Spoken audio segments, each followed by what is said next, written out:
জগৎ সমেতের রব আল্লাহ সুবহানাহু ওয়া তাআলা শুকরিয়া আদায় করছি, যিনি আমাদেরকে সপ্তাহ পরিক্রমায় আজকের দিনে জিলহজ মাসের তৃতীয় জুমাবারে জুমার নামাজে মসজিদে শামিল হওয়ার সুযোগ করে দিলেন। যে মহান রব আমাদেরকে সুযোগ করে দিলেন, সেই রবের সাহায্যে ব্যাপারে জানাচ্ছি অগণিত শুকরিয়া। আলহামদুলিল্লাহ। একটু আওয়াজে শুকরিয়া করে আলহামদুলিল্লাহ। অতঃপর তদীয় রাসূল বিশ্ব মানবতার মুক্তির সনদ মহান শিক্ষক ইনসানে কারিম সর্বযুগের সর্বকালের সর্বশ্রেষ্ঠ মহামানব মুহাম্মদুর রাসূলুল্লাহ সাল্লাল্লাহু আলাইহি ওয়াসাল্লামের রওজা মুবারকে অগণিত দুরূদ ও তাসলিমাত সাল্লাল্লাহু আলা মুহাম্মদ সাল্লাল্লাহু আলাইহি ওয়াসাল্লাম। আল্লাহুম্মা সাল্লি আলাইহি আল্লাহুম্মা বারিক আলাইহি। মাশাআল্লাহ, আজকে জিলহজ মাসের 18 তারিখ, জ্যৈষ্ঠ মাসের 22 তারিখ, জুন মাসের 5 তারিখ। ক্যালেন্ডারে বলে জিলহজ মাসের আজকে তৃতীয় জুমাবার। আমি কোরআন কারীমের সূরা বাকারা 28 নম্বর আয়াত তেলাওয়াত করেছি। আর একটি আয়াত তেলাওয়াত করেছি, সেটি সূরা আলে ইমরানের 2 নম্বর আয়াত 102। এই আয়াত যদি বাংলা অনুবাদ আগে করব এবং খুতবা নির্ধারিত সময়ের মধ্যে মৌলিক কথা বলার চেষ্টা করব, আপনারা কান খোলা রাখবেন, সচেতন থাকবে, কথা বুঝতে অসুবিধা হবে না। অল্পতেই আমরা নিজেদের পথ চলার জন্য পাথেও সংগ্রহ করতে পারবো ইনশাআল্লাহ। তেলাওয়াত করেছি সূরা বাকারা 28 নম্বর আয়াত। সেখানে আমরা বলছি, কাইফা তাকফুরুনা বিল্লাহি ওয়া কুনতুম আমওয়াতান ফাআহইয়াকুম সুম্মা ইউমীতুকুম সুম্মা ইহয়ীকুম সুম্মা ইলাইহি তুরজাউন।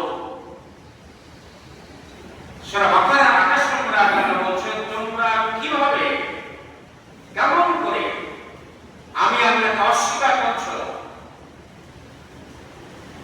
অথচ তোমরা ছিলে নিষ্প্রাণ। তোমাদেরকে আমি জীবন দান করেছি, তোমাদেরকে আবার মারবো, আবার জীবন দান করবো এবং আমার দিকেই তোমাদের ফিরে আসতে হবে। এটি আয়াতের বাংলা অনুবাদ। কাইফা তাকফুরুনা বিল্লাহি ওয়া কুনতুম আমওয়াতান ফাআহইয়াকুম সুম্মা ইউমীতুকুম সুম্মা ইহয়ীকুম সুম্মা ইলাইহি তুরজাউন।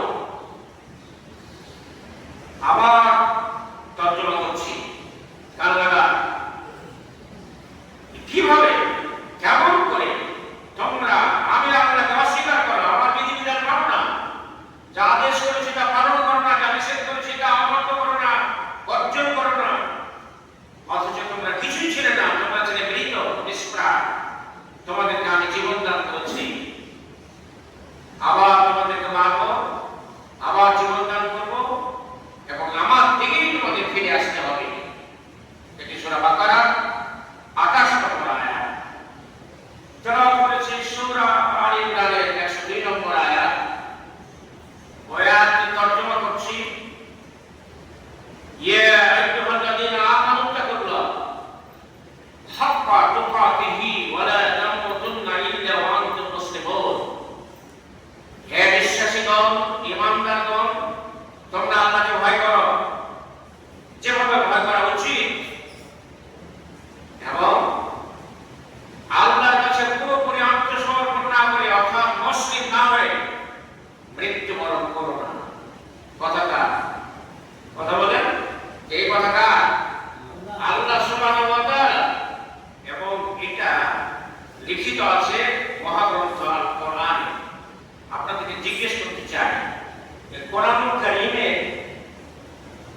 ছিলাম, ওই জগতের মালিক আল্লাহ। তাই তো আমরা বলি আলহামদুলিল্লাহ রাব্বিল আলামিন, সমস্ত প্রশংসা আল্লাহ, যিনি জগৎ সমূহের রব। রূহের জগতের মালিক কে? আল্লাহ। এই রূহের জগতে আমরা সবাই ছিলাম। রূহের জগতে সকল রূহকে এক এক টাইম সৃষ্টি করে আল্লাহ রব্বুল আলামিন একটি অনুষ্ঠান করে বলেছিলেন, আলাস্তু বিরাব্বিকুম, আমি কি তোমাদের রব নই? আমরা বলেছিলাম ক্বালু বালা, নিশ্চয় আপনি আমাদের রব। এখন যদি জিজ্ঞেস করেন আমারে যে রূহের জগতে যে অনুষ্ঠানে ছিলেন বললেন আপনি, ওই কথা কি আপনার মনে আছে? আপনাদের যদি জিজ্ঞেস করা হয় যে রূহের জগতে আপনারা যে অনুষ্ঠান করেছিলেন এবং বলেছিলেন আলাস্তু বিরাব্বিকুম, আমি কি তোমাদের রব নই, এই কথা কি মনে আছে? সবাই বলবেন না, মনে নেই। মনে না থাকার কারণ, এটা যদি ব্যাখ্যা করি তাহলে অনেক সময় লাগবে, উদাহরণ দিলে সংক্ষেপে হবে। আপনার বয়স কত? আপনার বয়স 65। এটাকে যদি জিজ্ঞেস করা হয় আপনার বয়স যখন 2 বছর ছিল, আপনার বয়স যখন 1 বছর ছিল, তখন আপনি যাহা যাহা করিয়াছেন পৃথিবীতে আসিয়া, মাকে জানিয়েছেন, বাবাকে জানিয়েছেন, খালাকে জানাচ্ছেন, ফুপুকে জানাচ্ছেন, চাচাকে জানাচ্ছেন, মানে কুষ্টি সুদ্ধা জানাচ্ছেন, ঠিক কিনা বলেন? একটা কথা বলতে পারবে না। বাবা, আমাকে যদি জিজ্ঞেস করা হয় 1-2 বছর বয়সে আপনি যাহা যাহা করিয়াছেন তাহা কি বলিতে পারিবেন? উত্তর হবে না, পারিব না। তাহলে 60-62 বছর আগেরই খবর বলতে পারি না। কথা কি বুঝতে পারছি? 60-62 বছর আগে ভূমিষ্ঠ হওয়ার পরে মাকে জানানো হয়েছে, বাবাকে জানানো হয়েছে, খালাকে জানানো হয়েছে, দাদি ফুপু সবাইকে জানানো হয়েছে, কিন্তু ওই কথা মনে নাই। রূহের জগৎ তো অনেক আগের ঘটনা। রূহের জগতে যা ঘটেছিল তা সত্যি ঘটেছে, কিন্তু এটা মনে থাকার কথা নয়। যেমনটা আমার জন্মের সময়ের কথা আমার মনে নেই, 60 বছর আগেরই কথা মনে নেই। আলামে আরওয়াহ রূহের জগৎ, তারপরে রূহের জগৎ থেকে আলামে আরহাম মাতৃগর্ভ, এটা একটা জগৎ। এটা একটা জগৎ, এখানে 9-10 মাস থাকার জায়গা আছে, ভালো করে জানা যায়। তারপর এই আলামে আরহাম থেকে আলামে দুনিয়া, দুনিয়া জগৎ, যেমন এখানে চলে আসি। দুনিয়াতে এসে দেখি দুনিয়াটা মস্ত বড়, তাই না? দুনিয়াটা মস্ত বড়, খাওয়া দাও, বুঝেন না? আল্লাহর বিধিবিধান মানার চিন্তা মাথায় রেখে খাওয়া দাওয়া ভর্তি করো। দুনিয়া অনেক বড়, এই ব্যাখ্যা দেওয়ার সময় এখন নেই। আলামে আরওয়াহ রূহের জগৎ, আলামে আরহাম মাতৃগর্ভ মাতৃজগৎ, আলাদা দুনিয়া দুনিয়ার জগৎ। সামনে কি আছে? এরপরে যে স্টেশন, যার নাম আছে আলামে বারজাখ, কবর জগৎ। এইখানে যেমন কারবার দেখছেন একরকম, কবর জগতে আরেক রকম, ওখানকার দৃশ্য বড় আলাদা। মাতৃগর্ভ 9-10 মাসের জগৎ, এটা আরেক রকম, তাই না? আমরা সকলেই মাতৃগর্ভে থেকে মায়ের একটা নালীর মাধ্যমে খাদ্য সংগ্রহ করেছিলাম, এটা আল্লাহ ব্যবস্থা করছেন, সবাই জানি, পরে জেনেছি। কবর জগৎ, কবর জগতের পরে আবার জগৎ ইয়ামল মাহশার, হাসরের ময়দান। তারপরে ওখানে হিসেব নিকেশ হবে, হিসেব নিকেশ হওয়ার পরে আবার আমাদেরকে পাঠিয়ে দেওয়া হবে ফারিকুল ফিল জান্নাহ ও ফারিকুল ফিস সাইর, হয় জান্নাত অথবা জাহান্নাম।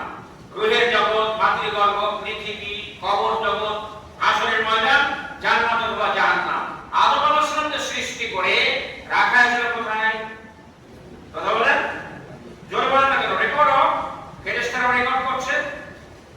রাখা হয়েছিল জান্নাতে। কিন্তু আল্লাহ রব্বুল আলামিন এই প্রক্রিয়ায় দুনিয়া আবাদ করবেন, আমাদেরকে এই পৃথিবীতে নিয়ে আসছেন। কিন্তু আমাদের পুরনো বাড়ির নাম হচ্ছে জান্নাত। কি নাম? পুরাতন বাড়ির নাম কি? জান্নাত। যদি আমাদেরকে জিজ্ঞেস করা হয় একজন মুসলিম হিসেবে আপনার পুরনো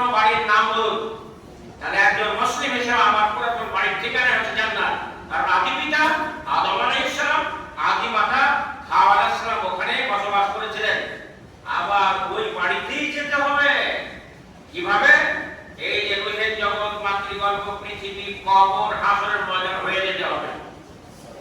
কথা বুঝেন না? ওই জন্য ওই আয়াতটিকে আমার ব্যক্তিগত অনুশীলনে, ব্যক্তিগত অধ্যয়নে আমি যেটা মনে করি এটি হচ্ছে মানব চক্রের আয়াত। মানব চক্র, যে রুহের জগৎ, মাতৃগর্ভ, পৃথিবী, কবর, হাসর, জান্নাত অথবা জাহান্নাম, এই যে চক্র, এটা হচ্ছে মানব চক্র। এই আয়াতটি হলো কাইফা তাকফুরুনা বিল্লাহি ওয়া কুনতুম আমওয়াতান ফাহইয়াকুম সুম্মা ইউমীতুকুম সুম্মা ইউহয়িকুম সুম্মা ইলাইহি তুরজাউন। দেখে নেবেন, দেখে নিতে হবে। এটি হচ্ছে জুমার দিনের দাবি। খতিব মহোদয়গণ 7 দিন পরে একদিন জুমার খুতবায় কথা বলবেন, আর বাকি 6-7 দিন সামনের জুমা আসা পর্যন্ত মুসল্লিদের দায়িত্ব হচ্ছে এই বিষয়ের উপর লেখাপড়া করা, অনুশীলন করা, টকশ করা, আলোচনা করা পারস্পরিকভাবে। কিন্তু এই প্র্যাকটিস আমাদের নেই। আমাদের মধ্যে প্র্যাকটিস হলো মৌলবীর কাজ ওয়াজ করা, আমাদের কাজ হলো ওয়াজ শোনা আর ওয়াজ উবরে দেওয়া। উবরে দেওয়া বুঝেন না? উবরে দেওয়া আমরা মানবে না। ওয়াজ শুনবে কিন্তু মানবে না, ওয়াজ খালি উপরে দিবে। প্রত্যেককে এই দায়িত্ব নিতে হবে। কেন নিতে হবে? আল্লাহ রাব্বুল আলামিন কোরআনুল কারীমে রাসূলের কাছে কোরআন নাযিল করে বলে দিলেন, ইয়া আইয়ুহার রাসূল বাল্লিগ মা উনজিলা ইলাইকা মির রাব্বিক। হে রাসূল, আপনার রবের পক্ষ থেকে আপনার উপর যাহা নাযিল করা হইয়াছে তাহা পৌঁছে দেন, জানিয়ে দেন। চিন্তা করেন, ইয়া আইয়ুহার রাসূল বাল্লিগ মা উনজিলা ইলাইকা মির রাব্বিক। আল্লাহ তাআলা রাসূলকে বললেন যে আমার পক্ষ থেকে আপনার উপর যাহা নাযিল করা হইয়াছে তা হচ্ছে কোরআনুল কারীম, এটা পৌঁছে দিতে হবে। রাসূল সাল্লাল্লাহু আলাইহি ওয়াসাল্লাম পূর্ণভাবে জাতির সামনে কোরআনকে উপস্থাপন করে গেছেন এবং তিনি আমাদেরকে বলে গেছেন, বাল্লিগু আন্নী ওয়ালাউ আয়া। একটি আয়াত যদি জানো জানিয়ে দাও। কয়টা আয়াত? কথা বলেন। একটি আয়াত। সূরা ফাতিহাতে কয়টা আয়াত আছে? সূরা ফাতিহাতে 7টি আয়াত আছে। একটি আয়াত যদি কেউ জানে ওকে জানিয়ে বেড়াতে হবে। এটা দায়িত্ব, কর্তব্য, এটা ডিউটি। এটাতে এভাবে আমরা গ্রহণ করি নাই। একটি আয়াত জানে জানিয়ে বেড়াতে হবে, বসার কোনো সুযোগ নেই। অথচ আমরা অনেকে জানি, সূরা ফাতিহা জানি, নাস জানি, ফালাক জানি, ফিল জানি, কাউসার জানি, কুরাইশ জানি, হুমাযা জানি, জিলজাল জানি, কত জানি। আমপারা সূরাগুলো 20-30টা মানুষের মুখস্থ থাকে। এত জানি, তারপরও জানিয়ে বেড়ার কাজ করি না। প্রত্যেককেই দাওয়াতি কাজ করতে হবে। যা জানি তা জানিয়ে দিতে হবে। আমি যতটুকু জানি এতটুকু জানিয়ে দিতে হবে। সেই দায়িত্ব অনুভূতি নিয়েই আপনাদের এখানে উপস্থিত হয়েছি এবং আমার এই বক্তব্য রেকর্ড হচ্ছে। এটা হয়তো বিকেলে আবার অনলাইনে দিয়ে দেওয়া হবে, গোটা পৃথিবী থেকে ছড়িয়ে যাবে আলোচনা। দায়মুক্ত হওয়ার জন্য, কথা বলছেন না? দায়মুক্ত হওয়ার জন্য। আমি যাহা জানি তাহা যদি না বলি আমাকে আগে পিটন হবে। জানলে তো বললে দেখেন, কথা বলছেন না? যেমন গত জন্য আমার প্রোগ্রাম ছিল দারাজপুর, হরিপুর ঘাটের মধ্যে দারাজপুর গ্রাম। তার আগের জন্য আমার প্রোগ্রাম ছিল গাঙ্গর, রসুলপুর ইউনিয়নের গাঙ্গর। সামনে জন্য আল্লাহ চাইতে দরবার করা হতে পারে। তাহলে আমি সূরা বাকারা 28 নম্বর আয়াতের ব্যাপারে দৃষ্টি আকর্ষণ করছি। এটা আপনারা দেখে নেবেন। আমি মৌলিক কথা বলেছি। আল্লাহ বলছেন, তোমরা কিভাবে আগে আল্লাহকে অস্বীকার করো, অথচ তোমরা ছিলে নিষ্প্রাণ। তোমাদেরকে আমি জীবন দিয়েছি, তোমাদেরকে আবার মারবো, তোমাদেরকে আবার জীবন দেব, আমার কাছে ফিরে আসতে হবে। আয়াতটি হলো কাইফা তাকফুরুনা বিল্লাহি ওয়া কুনতুম আমওয়াতান ফাহইয়াকুম সুম্মা ইউমীতুকুম সুম্মা ইহয়িকুম সুম্মা ইলাইহি তুরজাউন। দেখেন, সূরা আলে ইমরানের 102 নম্বর আয়াত তেলাওয়াত করেছি। আয়াতের বাংলাও বলেছি, আবার বলি, লেখা মাত্রা আগে পরে আসছে। আল্লাহ বলছেন, ইয়া আইয়ুহাল্লাযীনা আমানু তাকুল্লাহ হাক্কা তুকাতিহি ওয়া লা তামুতুন্না ইল্লা ওয়া আনতুম মুসলিমুন। আরবের কালমাগান, হে বিশ্বাসীগণ, ঈমানদারগণ, তোমরা আল্লাহকে ভয় করো যেভাবে ভয় করা উচিত। ভয় করা মানে খুলনার মধ্যে লুকিয়ে যাও, এটা না। ভয় করা মানে আমি যাহা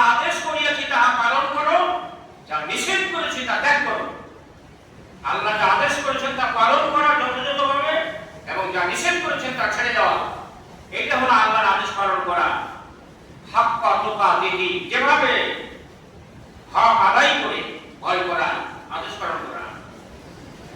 এবং ওই আল্লাহ বলছেন ওয়ালা তামুতুন্না ইল্লা ওয়া আনতুম মুসলিমুন, আর মুসলমান না হয়ে মৃত্যুবরণ করবে না, অর্থাৎ আল্লাহর কাছে পুরোপুরি আত্মসমর্পণ না করে মরিও না।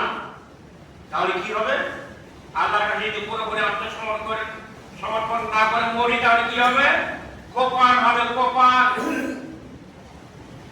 বাংলাদেশি কচা দিয়ে নয়, জাহান্নামের কচা দিয়ে কোপান হবে। কথা বুঝেন নাই? হ্যাঁ। সূরা বাকারা 208 নম্বর আয়াত সম্পূর্ণ আয়াত হিসেবে বলতে হবে। সেখানে আল্লাহ বলছেন ইয়া আইয়ুহাল্লাযীনা আমানু দুখুলু ফিস-সিলমি কাফা ওয়া লা তাত্তাবিউ খুতুওয়াতি শাইতান ইন্নাহু লাকুম আদুউম মুবিন। এই আয়াতের বাংলা হলো, হে বিশ্বাসীগণ, ঈমানদারগণ, তোমরা ইসলামের মধ্যে পরিপূর্ণভাবে প্রবেশ করো। কথাকার কথা বলেন, কুরবানি গোশত খান নাই, কথাকার কথাকার কথা আল্লাহ।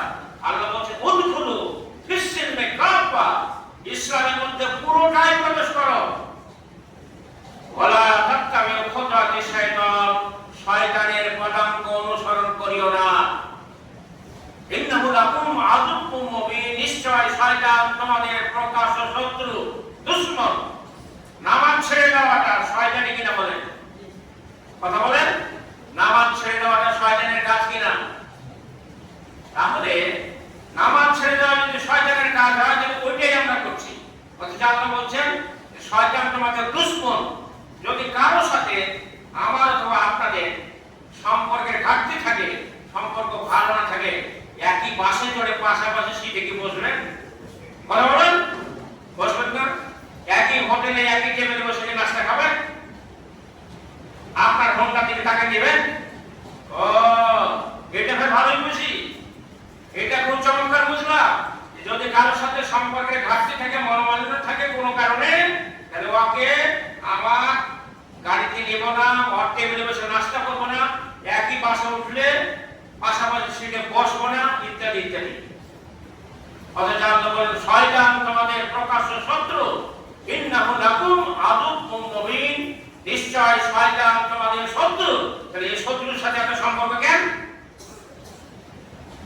এই শত্রুর সাথে এত পীড়িত কেন? এটা মাথায় নিতে হবে। আল্লাহর আদেশ যাহা করেছেন তা বাস্তবায়ন করা, যা নিষেধ করেছেন তা ছেড়ে দেওয়া।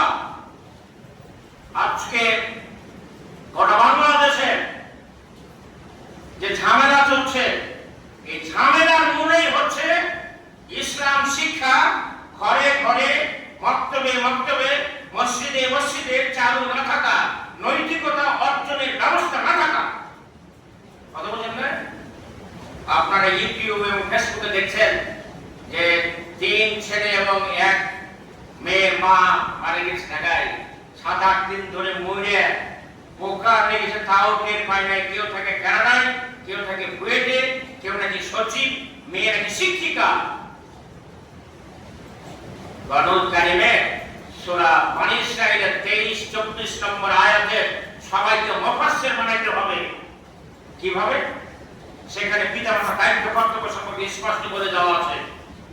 আমি কথা বাড়াবো না, শুধু আয়াত তেলাওয়াত করে দেব, আপনাদেরকে দায়িত্ব দেব লেখাপড়া করার জন্য। ওয়াকালা রাব্বুকা আল্লা তা'বুদু ইল্লা ইয়্যাহু ওয়া বিল ওয়ালিদাইনি ইহসানা ইম্মা ইয়াবলুগান্না ইনদাকাল কিবারা আহাদুহুমা আও কিলাহুমা ফালা তাকুল লাহুমা উফফিন ওয়া লা তানহারহুমা ওয়া কুল লাহুমা কাওলান কারীমা আখরিজ লাহুমা জানাহা যুল্লি মিনার রাহমা ওয়া কুর রাব্বি ইরহামহুমা কামা রাব্বায়ানি সাগীরা। বলুন না কেন? রাব্বি ইরহামহুমা কামা রাব্বায়ানি সাগীরা। 23-24 নম্বর আয়াত সূরা বনী ইসরাঈল দেখে দিবেন। আমি যে বিষয়ে দৃষ্টি আকর্ষণ করতে চাই, আমরা কারণ মুসলিম হয়ে বলতে বলেছেন, কিন্তু ইতিমধ্যে আমরা দিয়ারা হয়ে পড়েছি। আলহামদুলিল্লাহ, তাফসীরে বসবেন কেন পাবেন? আমরা পরিণত হয়ে পড়েছি, কিন্তু মুসলমান হয়ে সকলে বলতে পারি নাই। মুসলমান হয়ে বলতে হলে উদখুলু ফিস-সিলমি কাফা, পুরোপুরি ভাবে ইসলামের মধ্যে দাখিল হতে হবে। কথাকার কথাকার সূরা বাকারা 208 নম্বর আয়াত, উদখুলু ফিস-সিলমি কাফা,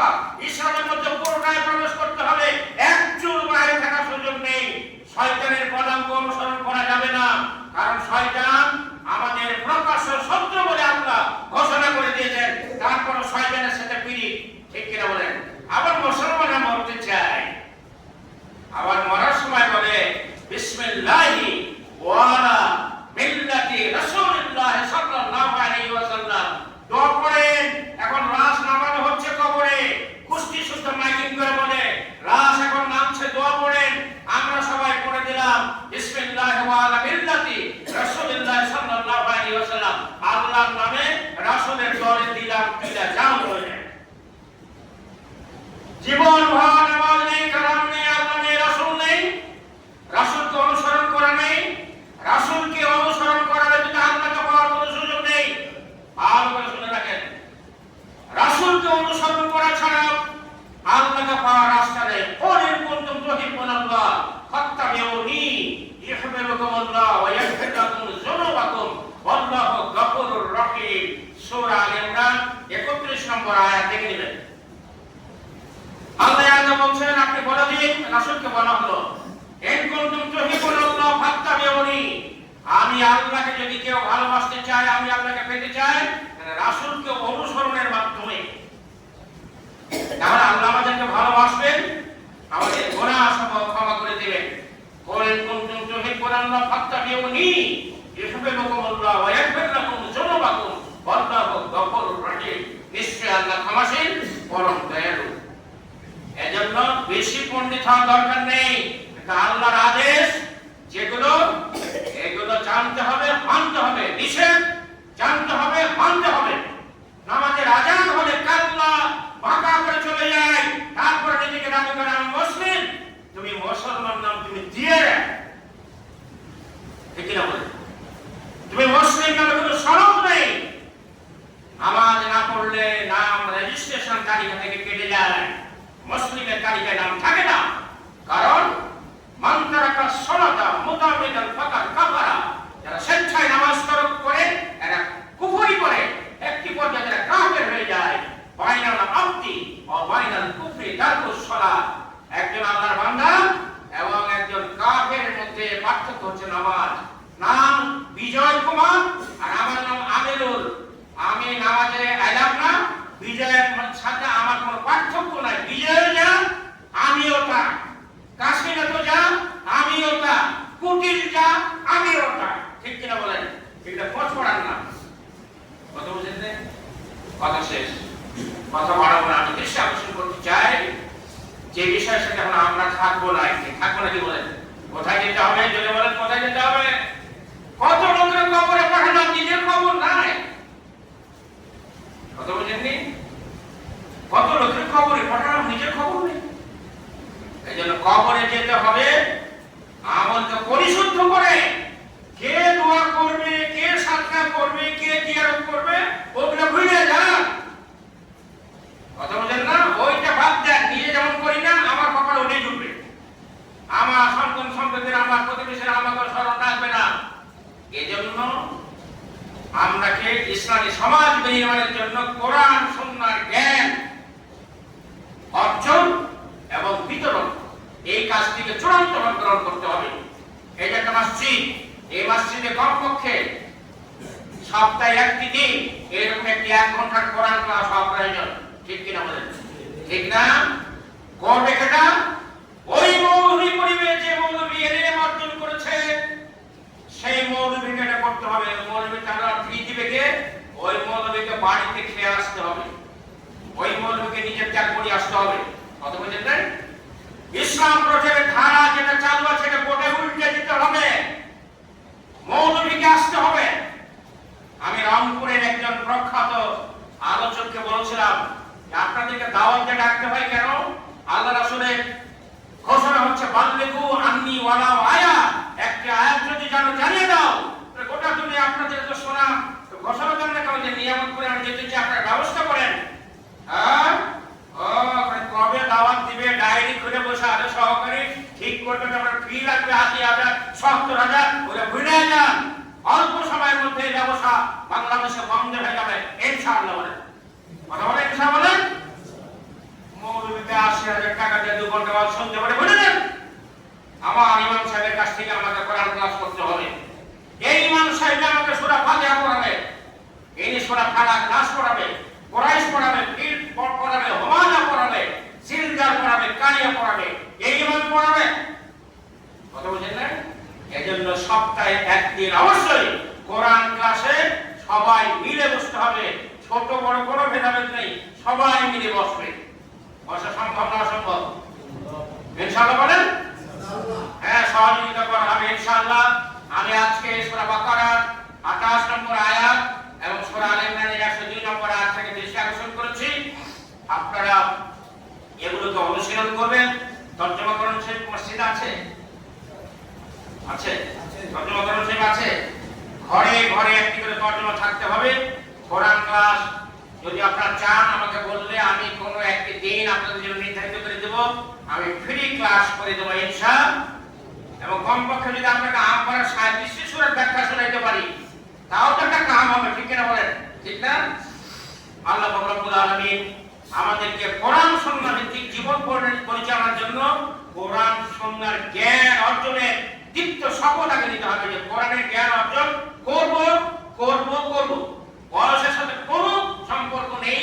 বিশ্বজোড়া পাঠশালা মোট সবার আমি ছাত্র, নানানভাবে নতুন জিনিস শিখছি দিবারাত্র।